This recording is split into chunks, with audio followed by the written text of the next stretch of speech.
Hello friends, and welcome to the Hanged Man in the Moon. If this is your first time here, welcome. Thank you for coming. I'm pleased to meet you. If you've been here before, thank you for returning. I'm truly honored. Friends, if you are a returning visitor, you're probably thinking to yourself, wait a second, he wore that same shirt yesterday. What's going on? Well, it wasn't yesterday, it was today. So, if you are a returning visitor, you know that this is my mini-series, my almost 1 month long series in which I'm doing a dive into a very unique deck called the Tarot of the Holy Light, created by Christine Payne-Towler. It's a beautiful deck. I highly recommend it. And every day I pull a card and I look at it. I try to absorb it as much as I can. And then to help me clarify, to help me unpack that card, I use 3 cards from the Light Seers Tarot. One card being the significance of the card for me for that day.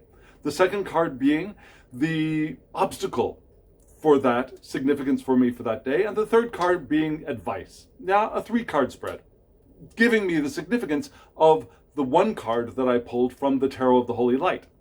And so I did my video for yesterday's card this morning because I was feeling very poorly last night. And so I wasn't able to do it. So I did the recording this morning when I was feeling a little bit better. And I spent the entire day indoors, which will become a little bit more significant in just a bit. So, one thing that I left off in describing my process is then after I spend the day, I go back and I look at the book. I look at the book for the Tarot of the Holy Light, and I reflect on the meaning that was intended by that creator, by Christine Payne-Towler, and I reflect again on what happened during the day and how it aligns, where I might want to shift my understanding of the card, etc. So, the card that I pulled for today, after doing yesterday's video, which is still uploading, just so you know, these videos take about sometimes a full day to upload here on the ship. So, it's still uploading. But the card that I pulled for today was the Chariot in upright position. And you can see this is a beautiful card. But we still have the Chariot here. This one is a more female presenting figure, and we have the 2 horses, one light, one dark. You can see that the wheel of the Chariot is actually more like a world, right? We've got water in the bottom, we got air above, and an eye in the center, perhaps the eye of God, helping to move the Chariot forward. And when I think of the Chariot in a Rider-Waite-Smith deck, the first thing I think of is willpower. Yeah, getting your horses in line and pushing your way forward. Not necessarily aggressively pushing your way forward like you're trying to burst through barriers, but rather getting your will aligned and moving forward. It's a little bit, I don't want to say aggressive, but focused, direct, energetic, and a little bit of pushing your way forward. That's what I think of when I think of the Chariot in the Rider-Waite-Smith system. So I got this card on a day that I knew that I was being isolated in my cabin because I had been sick. I had tested negative for COVID, thank God, but I still am not feeling well, so they wanted me to stay in my cabin so that they can test me again tomorrow morning, and then they'll release me if I'm still clear. So, I knew that I wasn't going to be able to do very much alone in my cabin today, especially since my computer is also being tied up by uploading this morning's video. So, I went ahead and I pulled the 3 cards from the Light Seekers Tarot, and let me show you those cards right now.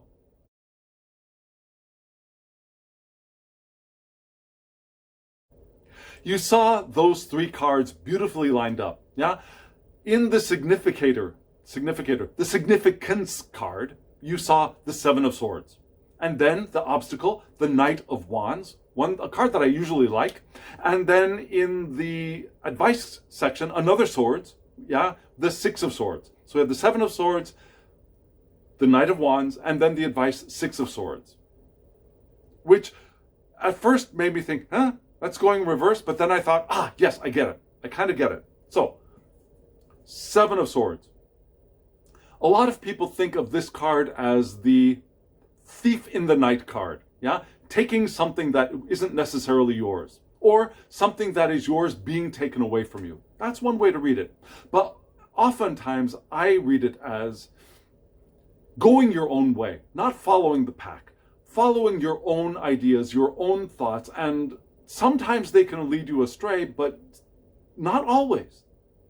It's not always stealing something away from others. It can also be going your own way, cutting your own path, taking your machete and clearing your own way instead of following the path that everyone else is following that has already been beaten down. And you see this figure here with one dagger going off in that direction.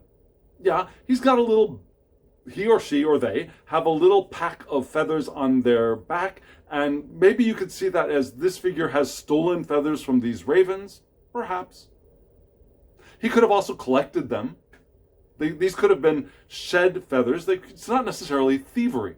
Although we do see this raven looking perhaps a little perturbed, but this figure is going off on their own way, in broad daylight, right? Not sneaking away in the night.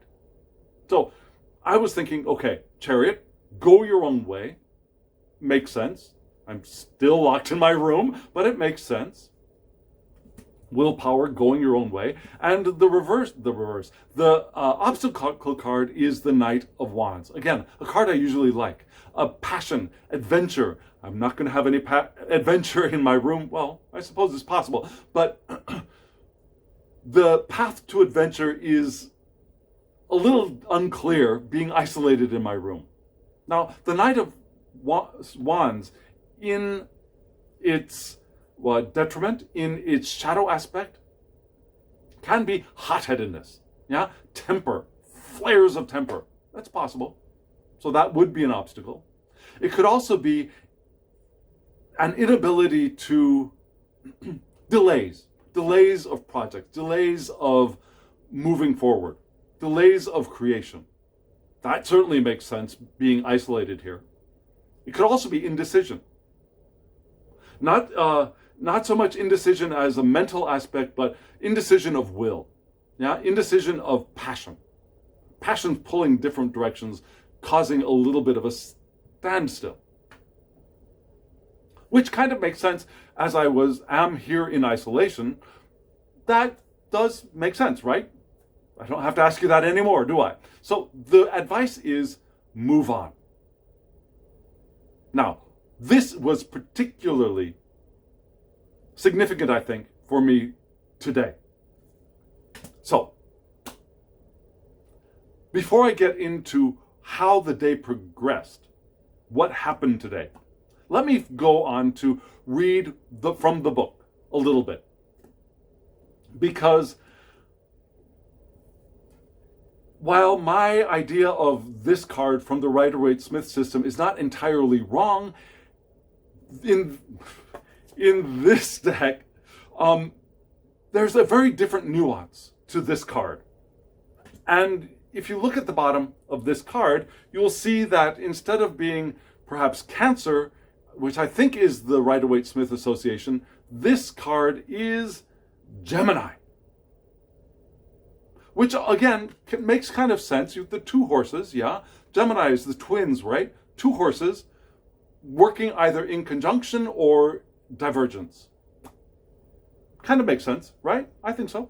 So, what does Christine Payne-Towler say about this card? A few things. This is the sign of the yogi, the meditator, and the martial artist, exploring a duality that transcends the either-or paradigm. So it's not getting your horses lined up and together by act of will. It's a transcendence of the paradigm of duality. Let's see. Also, having yoked and directed both opposites onto the spiritual path, she, the charioteer, is ready to claim the first evolutionary victory, that of self-mastery and self-unification. So it's not the need to get things together, it's that completion. Now, I don't know if you recall, yesterday's card, significance card, was the world card, an end of a cycle. And so this card also shows a completion of the first level of evolution, of the first 7 cards. Now, if we break, okay, what am I saying? I'm saying that if we break the major arcana down into 3 rows of 7, now the charioteer is at the end of the first row. It's the completion of the first level of the material realm.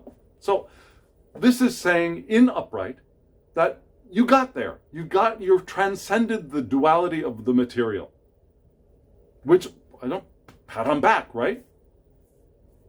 And this charioteer is presented as female, but I can also understand it as the androgen, the androgynous, Mercury, hermaphrodite, both male and female. Also as Sophia in the chariot of our,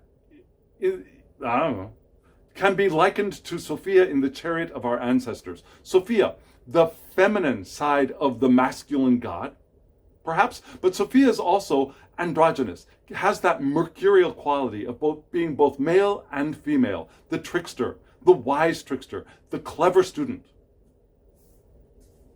Another quality that the chariot card refers to is ambidexterity, a brain so well balanced and cross-wired that either hand can be rallied for action at any time. So again, we've got these 2 things. We've got psyche soma balanced off. We also have right and left balanced off and able to work together at the same time. Not having to rein them in, but they're there. They are reined in, and we've accomplished something here. Let's see, what else? There are 2 more things I wanted to mention. The charioteer symbolizes a personality that is no longer ruled by self-referenced motives. Instead, it works to fulfill Spirit's directives, in particular, the aspiration towards the most pure spiritual subjectivity, which is to say, not my will, but thine be done. On the behalf of the divine. There's something I want. My mind is trying to remember something that is said by Colette Baron Reed. Something on behalf of the divine, and it's not coming out.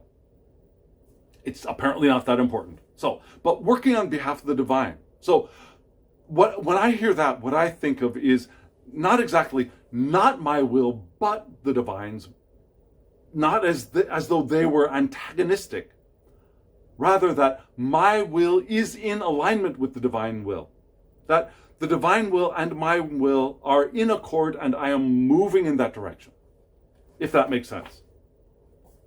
The last thing I'd like to read here is, receiving the chariot card in a spread represents a graduation diploma for achieving the first grade of the initiative. Again, first grade. There are other grades to go. And I would assume that receiving this card upright doesn't mean like it's a one and done thing. Not like a high school diploma where you get it and it's finished. You're moved on, you don't have to repeat the lessons, you don't have to repeat anything ever again. I would assume that, yes, we accomplished one level of the first degree. If we think of them as 3 degrees, the first degree accomplished. But there are other levels of that first degree that could also be learned, that could also be mastered. So I would assume that in working with the tarot, that this card could arrive upright several times in one's lifetime. And that doesn't discount the other times that we have graduated. So, what does this all mean to me? As I sit here patting myself on the back. Graduated. So, what does this mean? Again, today I was isolated in my cabin. And that's why that Rider-Waite-Smith Chariot understanding was a little bit confusing to me today. However, this one is less confusing. Having received the world card in a Rider-Waite-Smith world card the day before, having this somewhat diploma-like card arrive felt like a confirmation of that. And maybe I have graduated. Part of me thinks that my feeling of graduation might be a remnant of recovering from whatever it is that I have had, and am recovering from. But, so today, again, I was stuck in my room. And as I was stuck in my room, a few things happened that were unsettling. I was told not to interact with other people, to keep myself isolated, and frequently people were knocking on my door. People from the ship were knocking on my door after supposedly an email had been sent out. This person is in isolation. People from the people who bring you food. I ordered food to be brought to my room because, I still want to eat.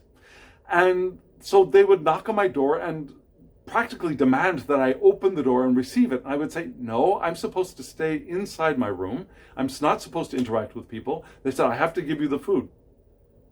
So can't you leave it out? Just leave it on the floor. I have to give you the food. Okay, put my mask on, open the door.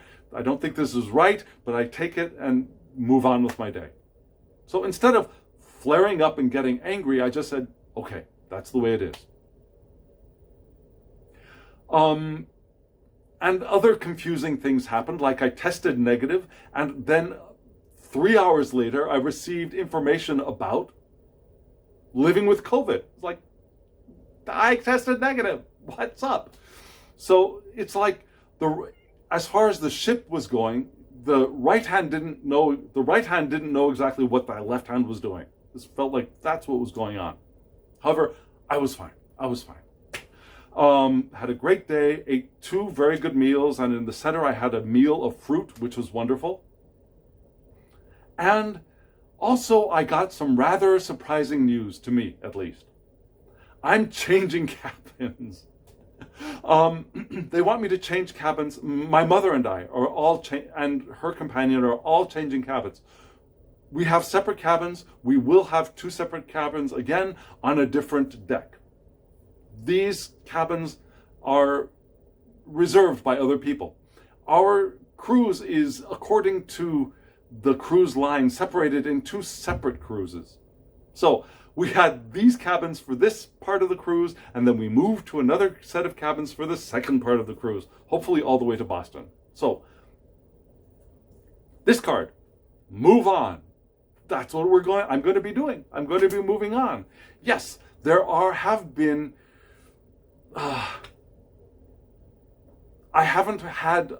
a block of my adventure, right? There's been a pause. There's been interference. But I am going to be moving on. And I want to keep going my own way, because my own way is apparently the way of the Charioteer. In alignment with the divine will, and with my left and right hand and my upper and lower brain all working together in a new or a more integrated unity, is what I'd like to say. I think that's what this card was trying to tell me today. Yes, you're going through a little bit of a difficult time, but yes, you have accomplished something. I have accomplished something. And that's part of this working through my experience with this beautiful deck. What do you think? Does that make sense to you? I'd love to hear from you. Let me know in the comments below if this makes sense, or if you see a different reading for these 3 cards.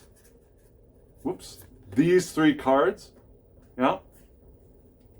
Also, hit the like button so YouTube knows that you enjoyed this and other people might enjoy it as well. Subscribe to the channel if you haven't subscribed. Yeah, and hit the alarm bell, because I try to upload 1 video a day, but Wi-Fi on the ship is really slow. Well, the internet connection from the ship to the satellite is really slow. Yesterday's video, which I videoed this morning and started uploading this morning, is still uploading. So to get notifications of when the next one is uploaded, hit the alarm bell and comment below. I would really love to hear from you. And if you are interested in getting a private reading from me, there will be a link to my Instagram account. You can hop over there, send me a direct message, and we can work something out. Okay? And friends, now, as always, I wish you love, joy, well-being, and pure awareness. Thank you.